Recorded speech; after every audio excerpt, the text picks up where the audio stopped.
Welcome to another edition of the Toon podcast, the Southern Hemisphere's best and only dedicated Newcastle United podcast. Tonight, I'm joined by Lee in Brisbane to talk the big cup win this morning against City, as well as have a quick look forward to the Burnley home game.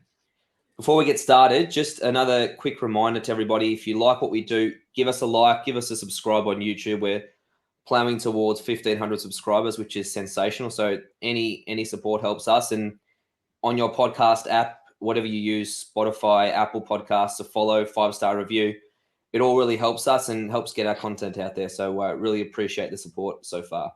Lee, how are things in Brisbane, mate? Wet. For the first bit of rain in about 5 weeks or something. But yeah, man, I'm pretty happy about the the result in the end today. The first half was a little bit shaky, but the second half turned out to be all right. And it was a pretty good cup performance in the end. I think it was all right, wasn't it? It was kind of the first half. I thought, oh Jesus Christ, this is going to go one way and one way only. And then I think Eddie gave him a rocket. Yeah, it was a game of two halves. I mean, the way the game started, it was similar to the league game we played them at their ground at the Etihad. It was sort of standoffish. We didn't really have the ball, didn't really look like scoring. To be fair, they didn't really create a lot of chances. We'll get into it in a minute, but we sort of kept them at bay a little bit, but we didn't look too dangerous. And yeah, whatever Eddie said at halftime, the first 15 minutes we came out with our arse on fire. We were just absolutely outstanding and fully deserved our goal. And yeah, it was in the end a good cup performance and a fantastic result. So we'll get into that shortly. Before we do, we'll just bring up the lineups and how the team sort of was set up by Eddie. There was a few surprises in the lineup. We'll just go through it line by line. It was Pope in goal, which was probably the first surprise. There was no rotation in goals. At the back, Livramento, as expected, started. My boy Lascelles, Dummett, and Target. Lewis Hall had an unfamiliar role. He was in the midfield with Lewis Miley, Tonali, and then up front there was Murphy, Isak, and a massive surprise, Big Joe Linton, as we can see there. He came back from the dead. All of a sudden, he was in the starting lineup from being out for 5 or 6 weeks. He's back within a week and a half. So I'm not sure how that happened. But in terms of that lineup, what was the main surprise there, Lee? Well, yeah, Joe Linton was a huge surprise. I mean, I thought he wasn't due until the next round of internationals or something. But apparently, he said himself afterwards he'd been trying and training really hard to try and get back into the team to help out.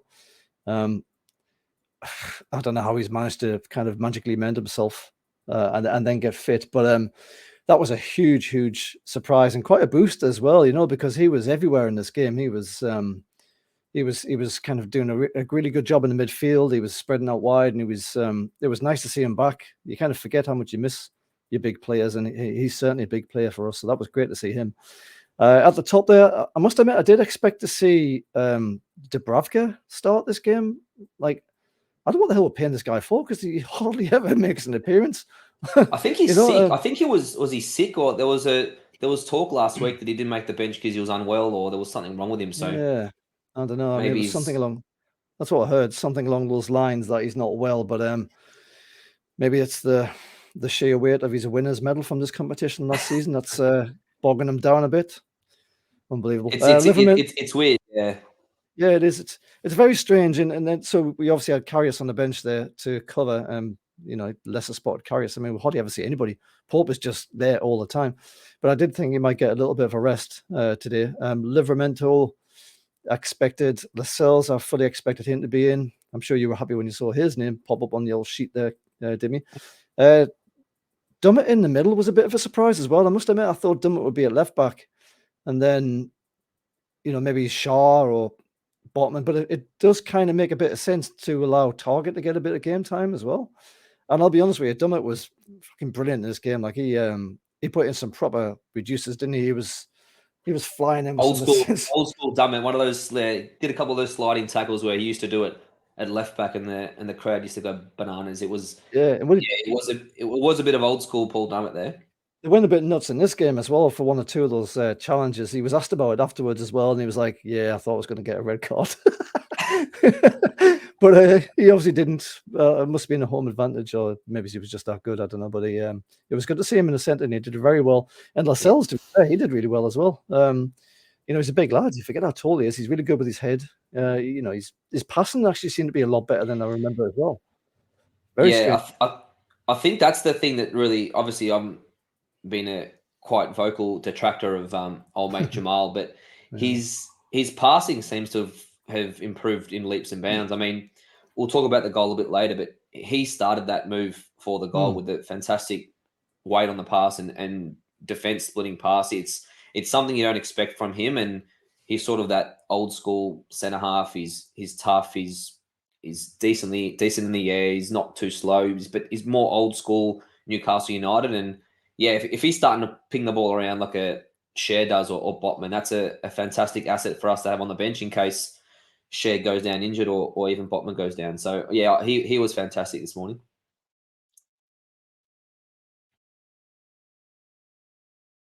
Let's be honest, Shaw gets injured in every single game that he's in. So I wouldn't be at all surprised if there's a chance there for Lascelles. But it was good to see him come in and look like he's confident in himself. Same for Dummett. The other surprise, Hall up the wing there. I'll be honest, I was watching this to the first half and I was like, when the hell did Gordon come on?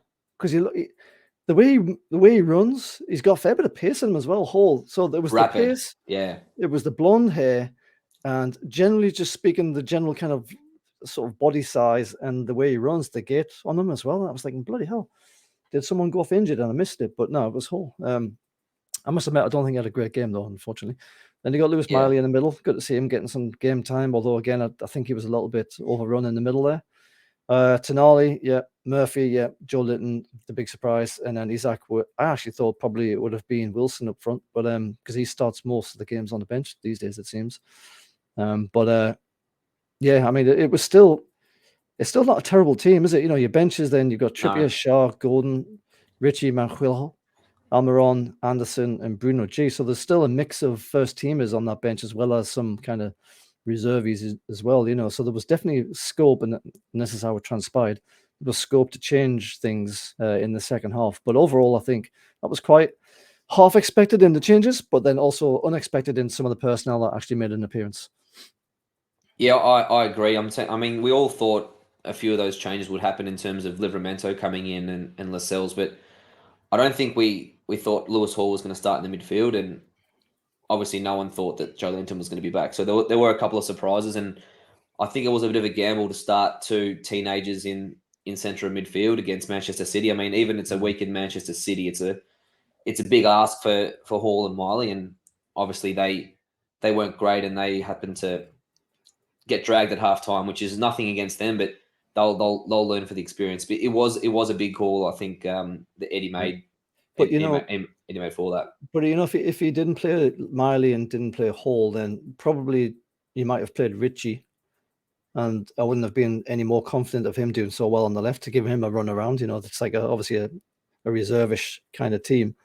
Yeah. And then you start looking at your first team. Maybe Anderson could have played from the start. He's got a good engine on him. Yeah, we're probably down one central midfielder with Willock out. I mean, if Willock is there and fit, he's probably starting this game because he's probably not going to be with everyone fit. He's not probably going to be in the starting 11, so he'd be starting this game, I would say, and then maybe that changes that picture. But yeah, it's interesting that Hall we've signed him as a left back for all intents and purposes, but twice he's come on for us. He hasn't got played left back. He's played left wing against Sheffield United when we were 12-0 up, and he's played left side of midfield this morning. So it's interesting that Eddie's using him in a few different roles so far, and probably doesn't really trust him just yet at left back, and he's probably sees Matt Targett day in day out for the last 2 years, probably trusts him a bit more in that role. So yeah, Hall will get there, I think, but I think at this stage, midfield or further up the pitch may be a bit of a safer option for him. No, absolutely. What age is Hall? He's a teenager. He's just turned 18, I believe. He's a kid. What age is Lewis Hall? He's 18. 18. Yeah, right. Yeah, Sorry. yeah. Yeah. So he's young. Like he's got a lot of progression and learning to do, and a lot of development to do. So he's got plenty of time on his hands. I mean, we just skipped over it as well, but bloody hell, what a game Tino had! Jesus, he had a crack. And that's his first home debut. First home debut. It's his home debut. Home debut. Yeah, and he played great. I thought he had a fantastic game. There's a few good challenges that he made that got the crowd going as well. And the likes of Tino and Hall will probably be the future fullbacks in a few years' time. But Christ, the way Tino was going, he could probably slot in right now. Yeah, I mean, we'll get into Tino a bit later, but yeah, he looked absolutely at the level. And when we say at the level, we're playing probably the best team in the world, and he's playing world-class wingers, and he did not look out of place, and he was every bit of the player that we thought he was going to be. And yeah, it's an embarrassment of riches that we've got both him and Trippier at right back. We can probably, if we really wanted to squeeze Livramento in another position, we can probably do that maybe on the left side or Trippier on the left side. But yeah, he was fantastic this morning. We'll get into his performance a bit later. In terms of the City lineup, let's go through the City lineup. Was there anyone there that you thought worried you in terms of their starting 11? I mean, they had a couple of changes as well, but there's still a lot of quality. They had Grealish, Alvarez, Kovacic. There was still a lot of quality in that lineup. Was there one particular player that you thought we would struggle with? Yeah, they did a sort of mix of reserves and first teamers, didn't they? Grealish obviously is always a risk. He's always a one to keep an eye on. Alvarez is a pretty decent striker, although there was that chance in this game where he kind of ballooned it right across the face of goal. Well, I say ballooned, could have easily went in as well. Phillips hasn't had much game time at Man City, as I understand things, but he did pretty well in the Leeds team, so you kind of expect him to have the quality that's needed. Guardiola obviously is pretty good. Ake is great and starts as captain, so it's not like this was a bunch of stiffs. Like there's a bunch of great players in here in amongst their second level kind of players, but this is Man City. Like they've been building this team, this squad for a long time now. They've spent an awful lot of money on these various players, and you could see people like Bob. He had a really good game in this. Yeah. I've never frigging heard of him. And like he'll probably be flogged off to Southampton for like 20 million next season or something. And it'll just keep on the conveyor belt, just keep churning all these stars through. It didn't matter. I don't think it really mattered what kind of team City came out with. You knew they were going to be tough opposition because they're well coached and they're all, generally speaking, really good players, whether they're first teamers or not.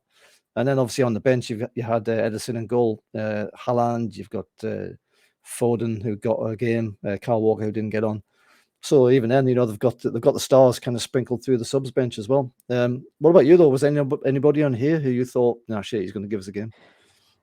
Yeah, well, the one player who I thought gave us real trouble in the game a few weeks ago was Kovacic in the midfield. I thought he destroyed us in the game at the Etihad, and I thought with Kovacic and Phillips, I mean, Calvin Phillips hasn't been great for Man City. He hasn't played much, but yeah, with Kovacic, Phillips, and Gomez, who's been playing here and there for City, I did feel their midfield could get on top of us, and it proved the case in the first half. We just couldn't get the ball off them and really struggled to sort of get any foothold in the game. And obviously Grealish has his moments, his pantomime villain at St James's Park for what he said about our boy Miggy, but I thought Tino did a great job on him and kept him in his back pocket. Alvarez is obviously a World Cup winning striker. There's nothing to sort of sneeze about him as well. So you're right, City still sprinkled in a lot of quality. You might call some of them second teamers, but a lot of these second teamers will be walk-up starts for 95% of teams in the Premier League. So they're definitely, you're right, been building this team for a long time, and any team coached by Guardiola, they're going to be good enough to beat a lot of teams. So we definitely were going to earn our victory, which we ended up getting in the second half. But in terms of the first half, there wasn't much in terms of chances for us. There was one towards the end of the first half, but in terms of general play and how the game was going, what did you think about our approach to the game? Do you think we were too passive in the first half, or do you think they were that good and we were just giving them a bit too much respect? Yeah, it kind of went the way I expected it to go, but it was, and obviously this is the first 11 that hasn't necessarily played with each other in this 11. So there's always going to be a little bit of learning involved here. Doesn't matter how much training you do. You have to get into these real games to be able to kind of make that understanding and get that sharpness. I thought Hall did a lot of running. One or two nice passes. That inside pass to Isaac that got him on goal was nice, but I didn't see a great deal from him, if I'm being perfectly honest. I think maybe being pushed up the pitch as an experiment, I assume, is perhaps something that's going to need a bit more time, a bit more practice. Maybe left back is indeed his position. Who knows? I mean, that's what I think. That's why we signed up for left back. That was my assumption anyway. Isaac did a lot of running, but didn't get a lot of service.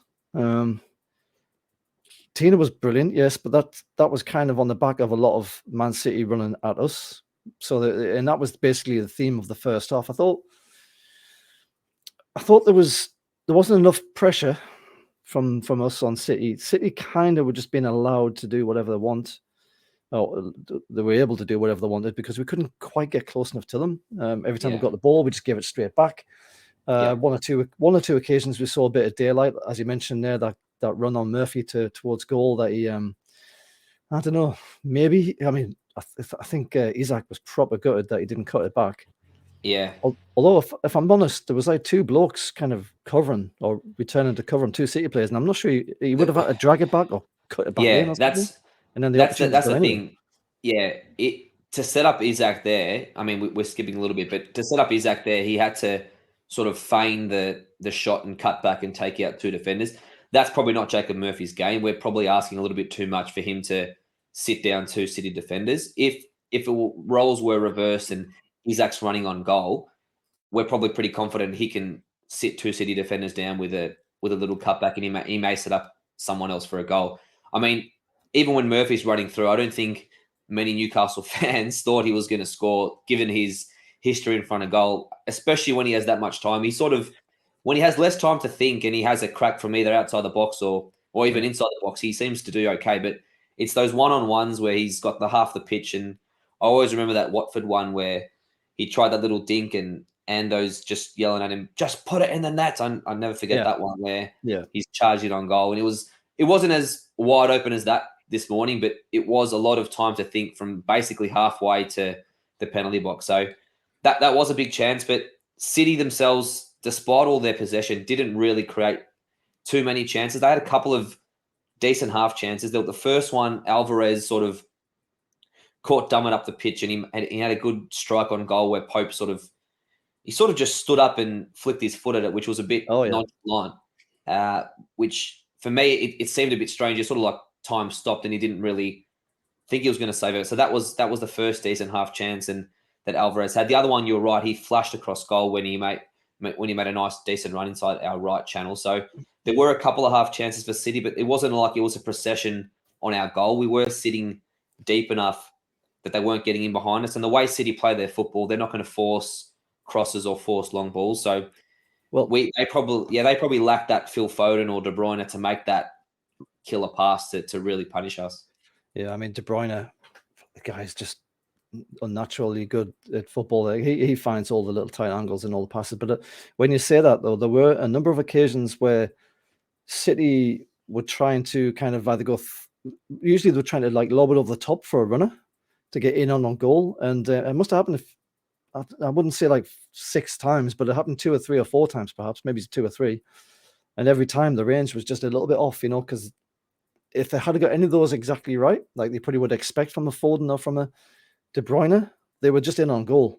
So I think as much as the possession that they had, as much as the pressure that they were applying, they were moving us all over the place.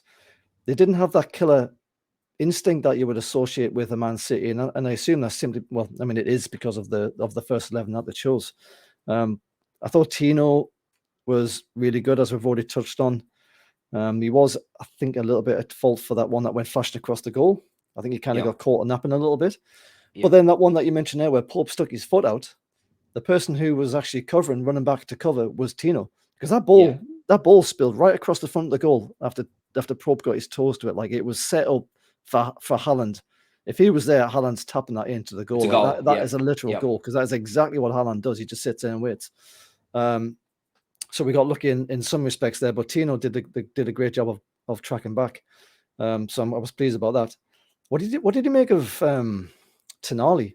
I thought Tonali was a little bit kind of running around chasing shadows at times, but at other times he was kind of reminding people that he was still there as well. Like putting a little boot in here and there.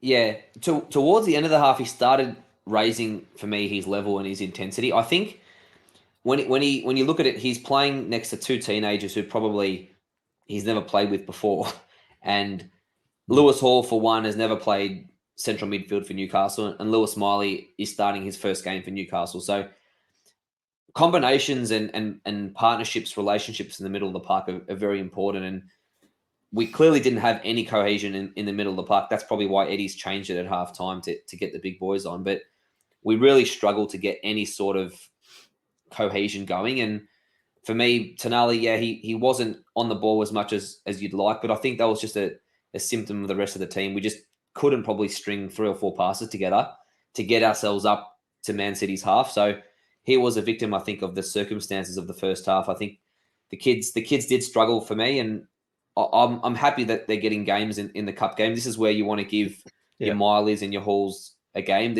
It's not an issue for me if we throw them to the wolves and they don't meet standard. That's okay. They're 18-year-old kids. They're going to learn, and these are the games that if we drop, we drop. I mean, obviously we want to win these games, and you want to win every game, but we're going to play a lot of games this season in the Champions League. Hopefully, we've got 38 games in the Premier League. We've got FA Cup coming up. So there's heaps of games to play where we're not going to be able to maintain our levels with the same starting 11. So we're going to have to rotate. So any chance we can get these kids in is a good chance. And even though they only got 45 minutes, I think Miley and Hall, probably especially Miley, because he'll be playing a lot more midfield than Hall will, you'd say. I think they'll learn a lot from the first half and hopefully take it into the next game that they start. I'm not sure they'll start the next cup game at Old Trafford, but they'll take it into the next cup game or next game that they play. And I think they'll be better for the run. What do you think about Miley and Hall's performance?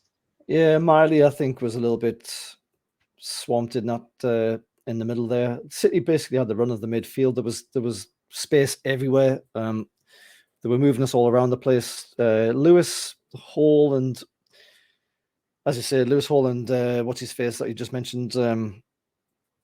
Tonali, Miley. No, the other one. Young bloody name has just completely escaped me.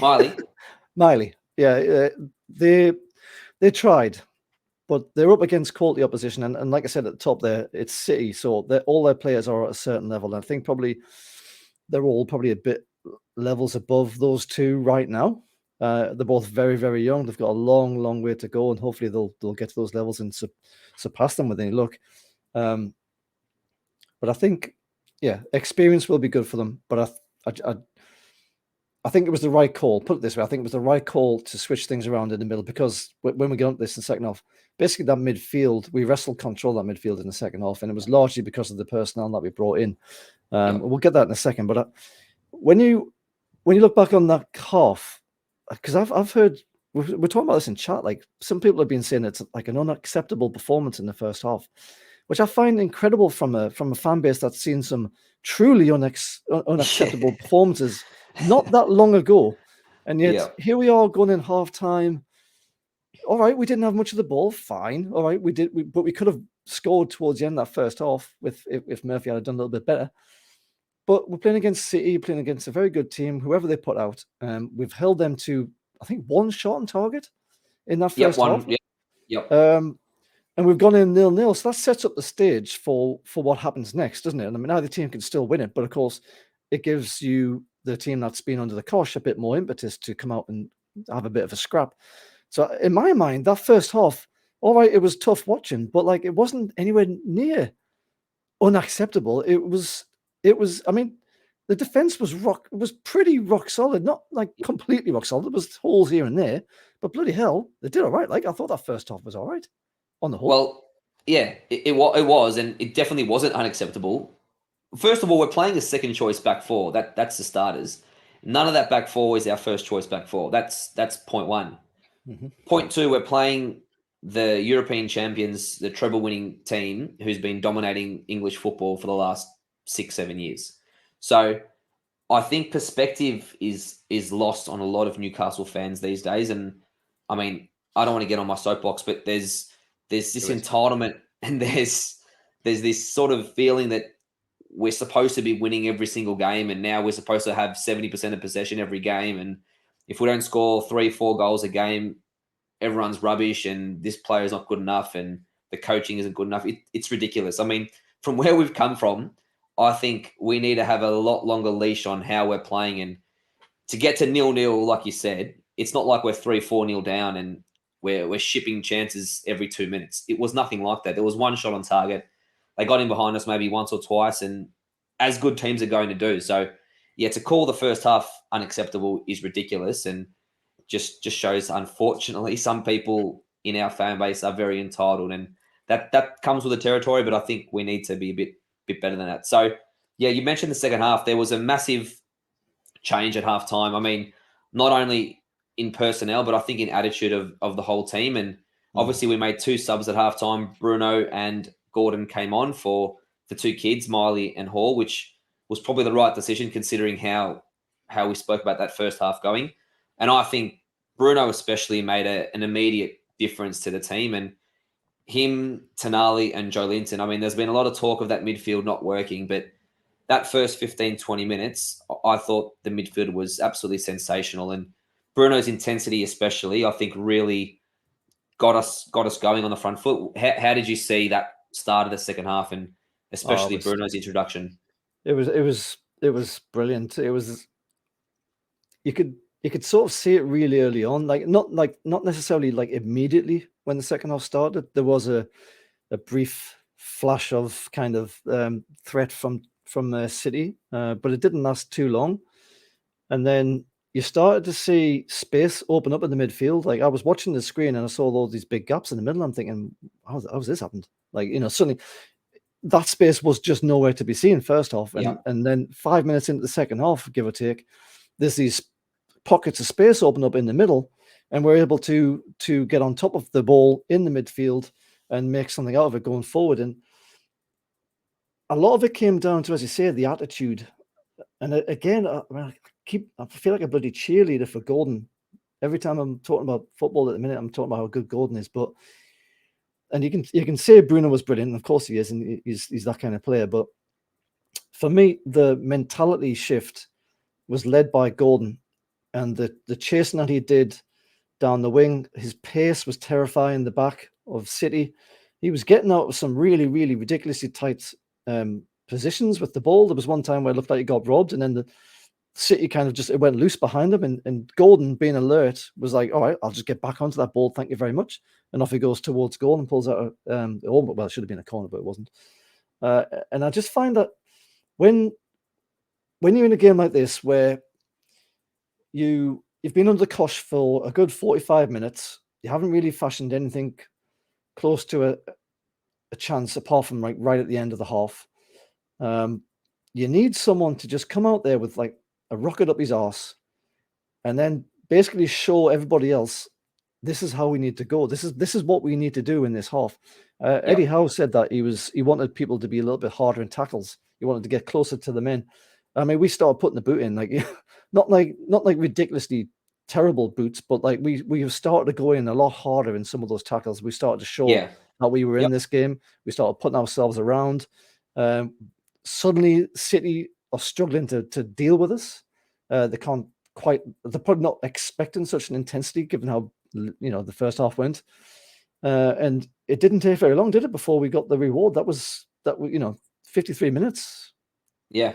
Well, absolutely. I mean, the intensity, you're right, that we started snapping into our tackles. And when you start doing that, the opposition naturally is going to back off a little bit because they don't want their legs to be cleaned up, and they don't want to be having to face pressure and intense heat that we were giving them. And they were sort of backing off as we were pressing them. And it sort of made its way into the 53rd minute where my boy Jamal started our move, and he played a beautiful ball to Murphy, who, again, I think he's done this a few times, Murphy, I think this season or last season, where he sort of feigns to receive the ball and lets it run past him. He did a nice little move where the ball came across him and he feigned the ball and he charged towards goal. Yeah. He moved towards goal, put in Joe Linton. I was screaming it in my head, obviously not screaming out loud because the missus is sleeping, but I'm screaming in my head, shoot, Joe, what are you doing? And he's running and running and running as he's collected the ball inside the 18-yard box. And I'm not sure if he was shooting or he was cutting back just into a space. I'm not sure what it was. He was cutting it back, definitely. Yeah. Yeah, let's say he was cutting it back, but something strange happened on that cutback. It sort of felt like it was going to be cleared, and then the Manchester City defender, I think it was Rico Lewis, sort of just lifted up his leg or completely lost his. Yeah, he tried to sort of backheel it or something just to try and move it on. Completely missed it, like lost his concentration or whatever he was doing was ridiculous. And our boy Big Dog Isaac was at the back post and couldn't believe his luck and tapped home, and we had the early goal, and it was a massive moment for us because under the cosh we were that much in the first 45 minutes. To get that goal in the first 10 minutes of the second half was a fantastic response and sort of gave the marker back to City saying, yep, we're in this game now, and if you want to win this game tonight, you're going to have to really bring your A game. And I thought that was a fantastic way to start the second half and probably deserved in terms of the intensity and sort of change of approach that we had. Do you agree? Yeah, absolutely. And Christ, the crowd agreed as well, didn't it? Jesus, it was like a classic St. James's bear pit at that point. It was just vitriol and anger and release, and it was like it was a semi-final of a FA Cup, or we just scored the winning goal in the last minute, and it was. I mean, it was a great moment. We've scored against Man City. We've had trouble against Man City. Well, Eddie Howe especially. I don't think he's won against Man City in 10 games or whatever it was. So it was a big moment for that to go ahead of City, but it's only the third round of the Carabao Cup. There's a long way to go to any sort of silverware. The fans were up and about, which is good to see. But yeah, it was unusual that we did have that massive reaction for that moment. Well, I think probably it was just a release, from that pretty difficult first half. And we're on a kind of a good run now as well. We've not lost in 3, we've not conceded in 3, now 4. It just takes a little spark from the players sometimes to get the crowd riled up and going. And like that time when Isaac sort of like goes up the crowd and like gives them a massive, because he went in with a tackle or something, didn't he? And he's like, he's like that, and he's buying into the whole atmosphere, and that can only help the players. But just coming back to Isaac again on this goal, I thought that turn from Murphy was lovely. Yet the pass through was nice in the first place. I did actually think Joe Linton had balls it up, because what I expected him to do was take a shot, like a proper shot at the near post. Yeah. But watch him, he quite clearly tries to cut it back. How it gets past 3 or 4, including the keeper, about a meter from the line, I'll never know, because I think, who was it who almost got his foot to it? Was it Murphy or somebody who'd followed it? Their defender? Or...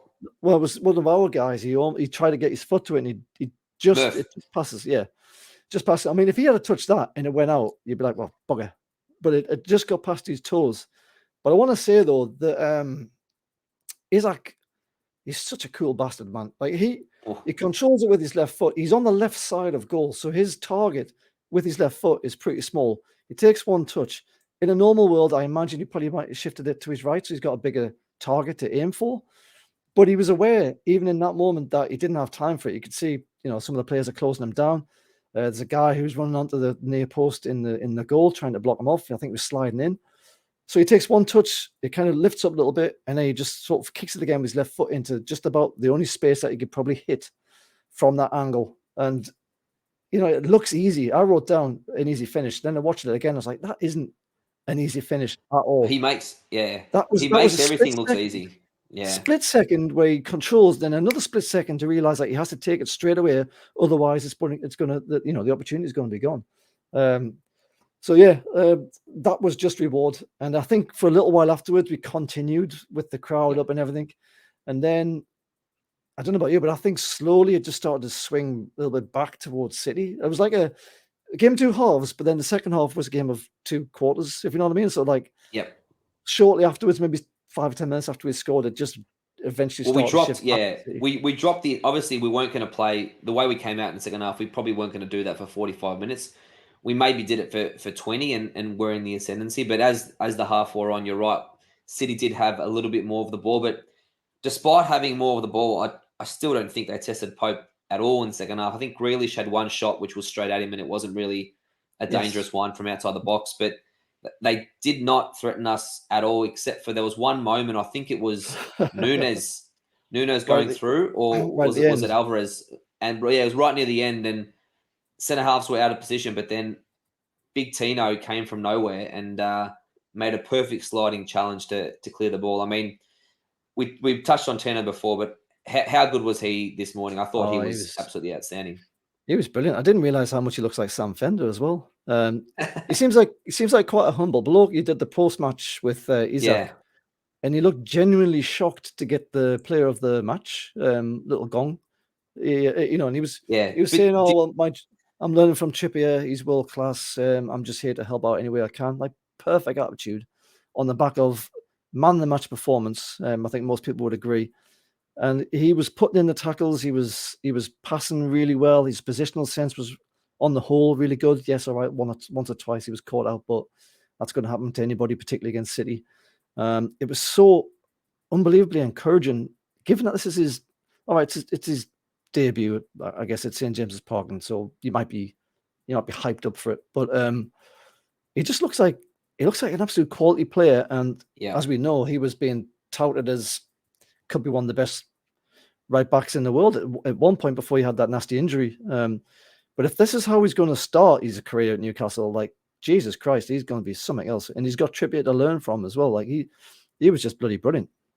He just looks class, and the one thing that surprised me about him, he's actually a decent size too. I mean, for a fullback, he's not short. He's got a decent physique on him. He's doesn't get pushed off the ball. He just looks like the complete fullback, or the modern day fullback. And you're right, he looked like he's been playing in our defense and in our team for years. The way he came in, he did not look overawed at all. And you're right. If that's his first game, and there's obviously he can only get better from here. It's a scary thought. I mean, I think we've got the luxury in the next 4, 5, 6 years to have two really good young fullbacks coming through. And whenever Trips decides to hang the boots up, I think we've got an unbelievable replacement ready to go. And yeah, I'm not sure how long we're going to be able to keep Tino out of the starting 11. I think if he keeps showing these performances off the bench or starting every now and then with Trippier out, I think we're going to have a serious discussion about getting him somehow into the team. But yeah, he was amazing this morning, and that tackle just again showed his fitness, his speed to cover off. He did it again in the first half, I think, where he was covering off and sort of making up for some mistakes at the back. So yeah, he was sensational, and like you said, he's going to only learn off Trippier, so it's only up from here for him. What a teacher to have, though, Trippier. Jesus Christ, like he's probably the best right back in the league anyway, but or at least one of them. And then here we are. You've moved from Southampton to Newcastle. You're in the Champions League. You're beating Man City, and you've got Trippier telling you how to get to get better. What an education that must be. It's not bad, is it? It's not. What? Yeah, it's an unbelievable apprenticeship. I mean, you probably couldn't ask for a better.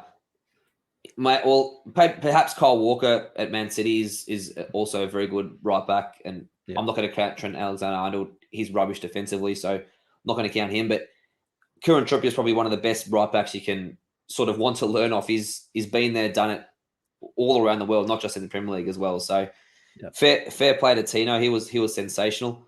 I want to talk about one other guy, Lee, and I've had some fair few words against him recently, and probably since this podcast started, really.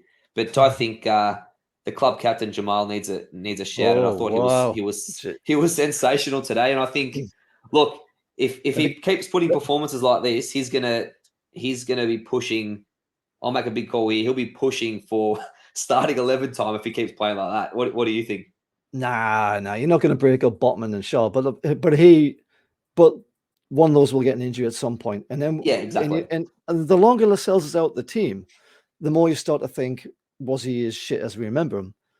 Because he has had some terrible games, but then you remember he's playing in terrible teams, so he isn't a terrible footballer per se. It's just that when you're playing in a shit team, you're going to be a bit shit, like everyone else is going to be a bit shit. And it's hard to bob to the top of the turds, you know what I mean? But he was a bit of a man mountain today. He still can read the game. Obviously, he can still put a good header in. Like I said earlier on, his passing was somehow brilliant. At times, his passing was amazing. I'm sure I saw at one point him flick it outside the boot over the approaching City player to space in the middle, and I was like, "Ooh, Who did that? Yeah, exactly right. No, Well, that's the thing. If Eddie Howe, he's turned some players into some quality first teamers. I mean, we saw Miggy's resurrection. Jacob Murphy's turned into a starter playing AC Milan away at the San Siro. If he turns Jamal Lascelles into English national team centre half, I mean, Eddie Howe is just the absolute night of all nights. His coaching is, for me, is so underrated. For him to get the best out of players, and Jamal could be the other one he's getting the best out of. I mean, we may not see, you're right, Cher and Botman are the first choice defenders, but Cher invariably gets hurt, concussed, or rolls his ankle, does something. If that happens and Jamal comes in for 2 or 3 games and plays well, maybe he keeps his spot. So it's good to have those options where we're not just relying on 2 centre backs. And I think it showed that perhaps even if Botman's out and we don't have a left side centre back, I don't think I'd be going back to Dan Burn at left sided centre back. I'd be sticking in Jamal there. No, What do you on reckon?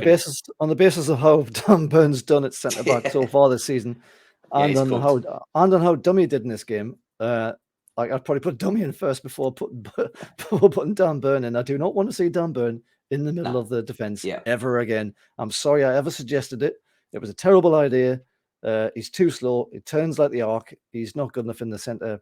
He's pretty much converted to a full-time left back for my liking, and he's really good at left back as well. Like you forget how, like against who did we play last time? That 8-0 bloody game. Sheffield United. Jeez, my memory's terrible. There was at one point where for Gordon's goal, he's absolutely belting through the middle and takes away one of the defenders to make that space for Gordon to take the shot. I don't know why. I've never seen him move that fast. I've never ever seen him go that fast. He was flying. He was, but to be fair, I don't know why the defenders are chasing him. Every time he has that space around the box, his crossing is absolutely rubbish. So I'm not sure why the defenders are going with him. It is a good dummy run, and it does make space. And I think you're right. He's no longer a centre back turned left back. I think if he ever goes back to centre back, he's a left back who's filling in at centre back. It's definitely not his position anymore, and that's fine. He's made left back his own, and he'll continue to do that.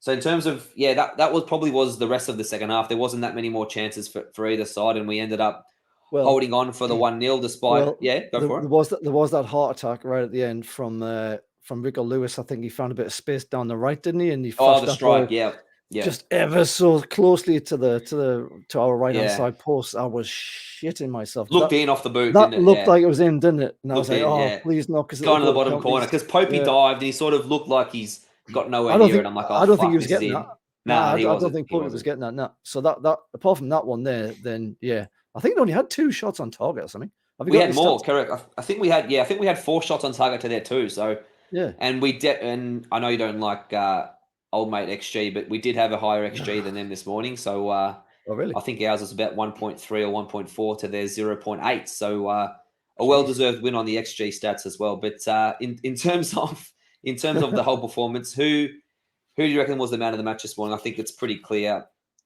who I reckon it is. But do you reckon it's that new right back?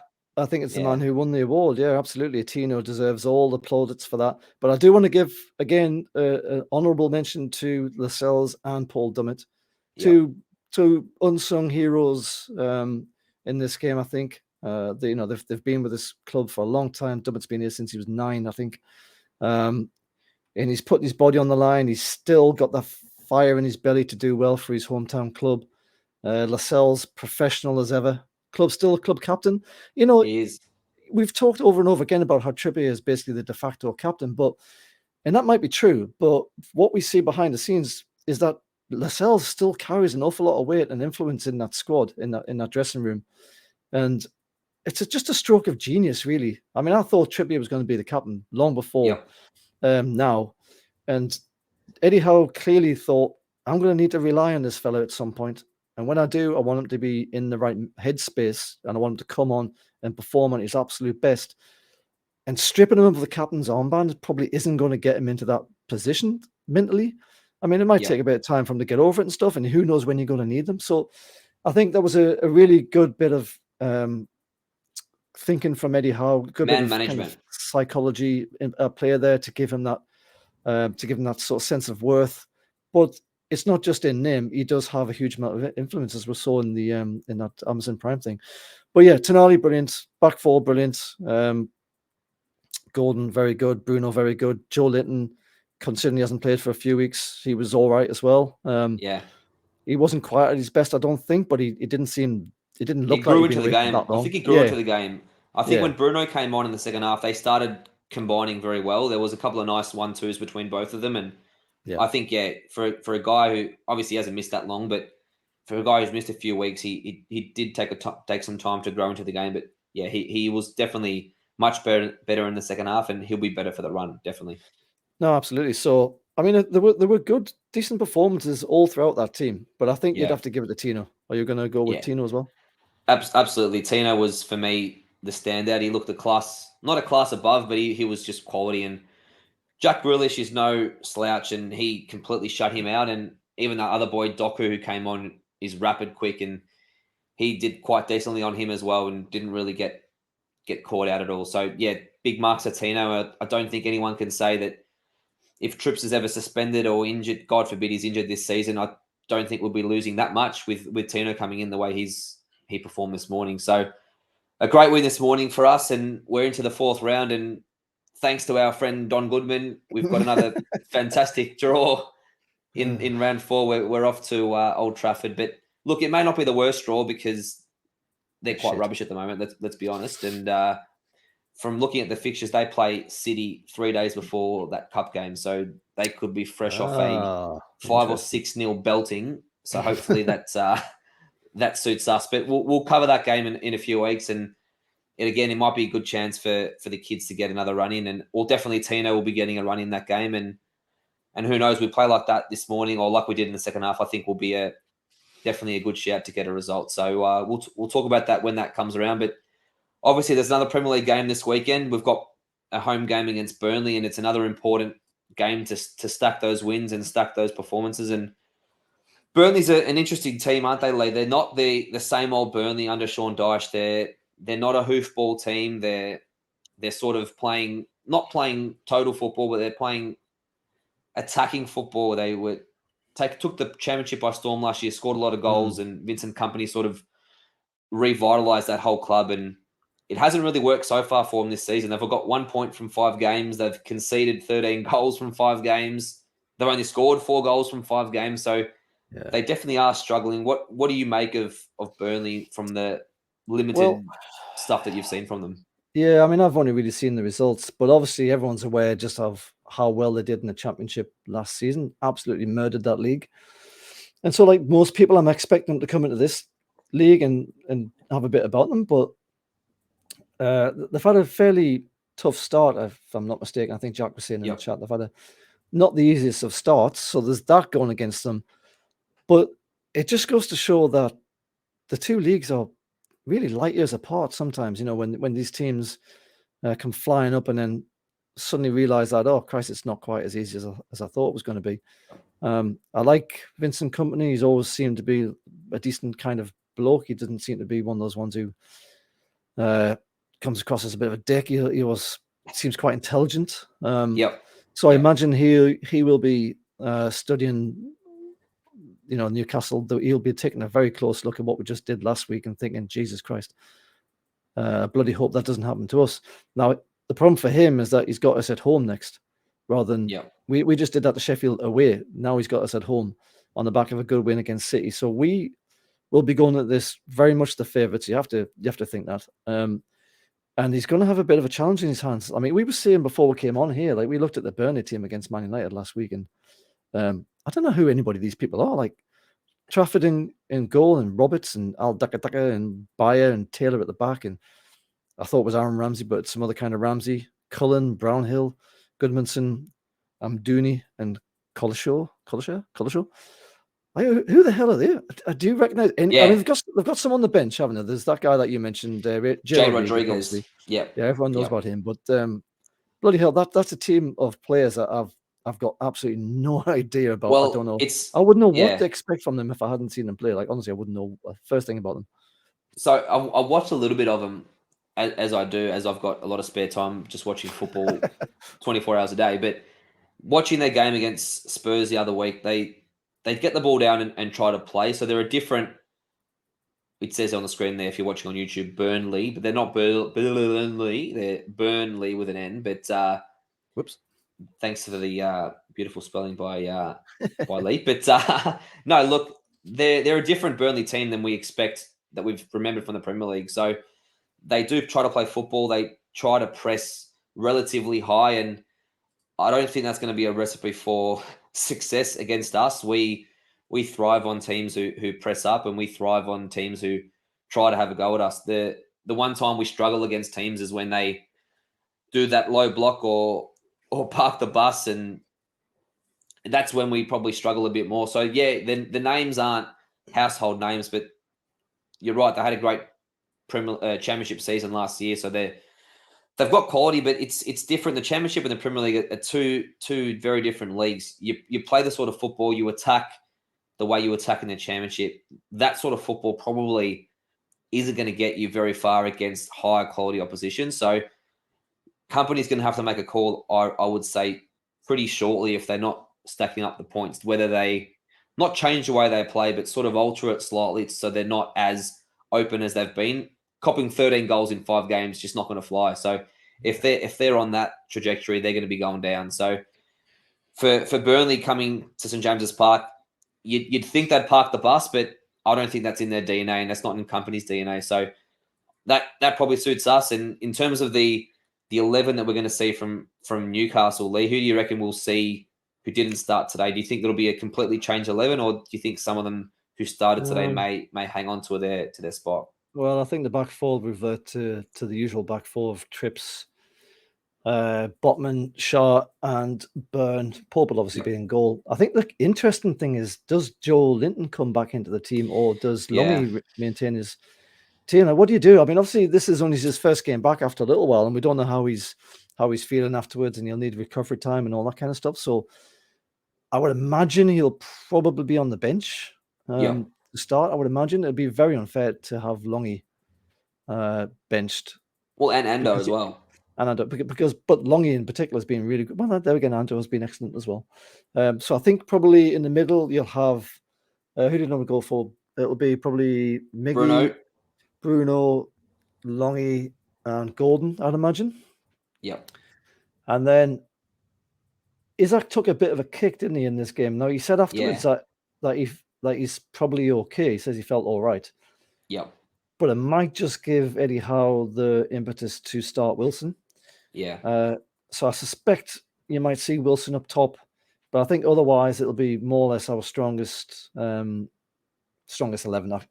Yeah. It's not the time to start messing around, is it? No. The two interesting calls for me are going to be in the midfield. I think you've got to have one eye on the PSG game. Paris Saint-Germain are coming to St James's Park in the Champions League midweek, so we're going to have one eye on that game. And for me, Joe Linton, he's been away for he's been out for a couple of weeks. I can't see him starting 3 games in 7 days. For me, he's got to be on the bench, and I'd just unleash him against Paris and just piss fart up and down that pitch and really get in the heads of those Frenchies. That'll be nice. But I think the other one that'll be interesting will be Tonali to keep his spot, or will Ando keep his spot? I think Longstaff and Bruno are going to be starting. That's probably pretty much nailed on. I think Tonali or Anderson is going to be the call that Eddie's going to have to make.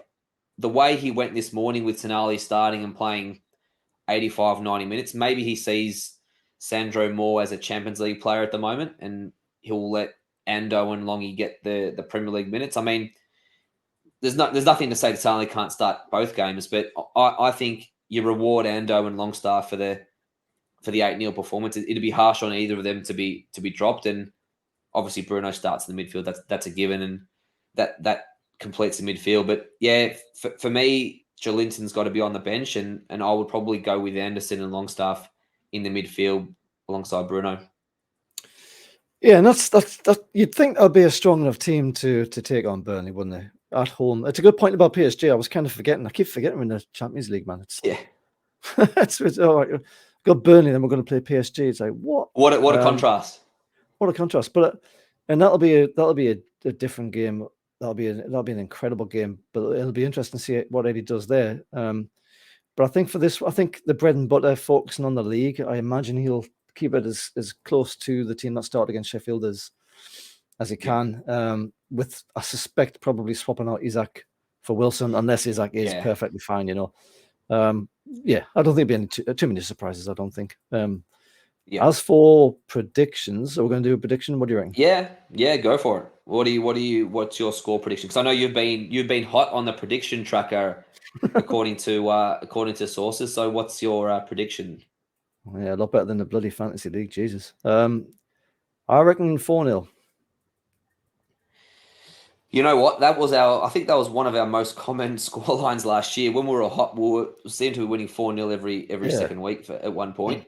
I was actually thinking the same thing. I was thinking 4-0, but then I thought, look, we're probably not paying enough respect to Burnley, and we're probably clouded in our mind. We've just scored 8 goals. We've won this morning. We probably think goals are going to be easy to come by. Look, 4-0 is probably the right prediction, given that Burnley haven't been great defensively this year, but I'll say 2-0. I'll just say it'll still be comfortable 2-0, but it won't be a steamroll 4-0. I think when we've got a Champions League game on Wednesday, I reckon if we get 2 goals up after an hour or 70 minutes, we might start to rotate the team and sort of try and conserve some energy and some legs for that Paris game, because it's going to be a massive occasion, our first Champions League game under the lights at St James's Park for 20 years. It's going to be an unbelievable game, which we'll have a proper preview for that game coming up shortly. But I think that's just about all we'll have for tonight, Lee, about the Burnley game, unless you've got any more thoughts about this morning's game. No, other than it was an excellent result, and it looks like Newcastle are going to have to take on the entire city of Manchester in this thing if we want to win it. Well, there was a good tweet. Yeah, there was a good tweet earlier from Craig Hope where he said EFL sources have said that Newcastle have drawn Liverpool in the quarterfinals, and Arsenal await for them in the semi-finals. So, look, we'll take whatever road we get. If we get through Manchester United and we have to play Liverpool away or Arsenal away, I don't really care at this point. I think we're at the point as a club that we shouldn't be fearing anybody who we play, where we play. We should just be happy playing these big games. So anyone we draw, we'll take them on and we'll give it our best shot. But that's all we have time for today. Before we shut off here, I just want to say again, if you can give us a like on this video, a subscribe, that'll be greatly appreciated. We love interacting with you guys. If you've got any comments, suggestions, criticisms, we welcome it all. Give it a comment. Hit us up on the socials. It's always great interacting with all Newcastle fans. And before we go, Lee, I know there's a big game this weekend on Saturday afternoon down here in Melbourne that your boys, the Lions, are playing. Good luck for that game. And they are playing a Magpies, which is not the Newcastle United Magpies. They are the Collingwood Magpies. But we are not fans of those Magpies, and hopefully it's it's your boys who get the result on Saturday. So thanks for joining us tonight, Lee, and catch you soon. Thanks, mate. And don't forget, there's a watch-along. We're doing a watch-along for this Burnley game, so if you can tune in for that, that'll be great. And I'll be absolutely shit-faced if we actually win that AFL game. It's going to be hilarious. I'll be a right mess. Me and Craigie talking gibberish. Who wants to miss that? Anyway, yeah. Nice one, Dimi. Cheers, mate. See you, mate. Take care.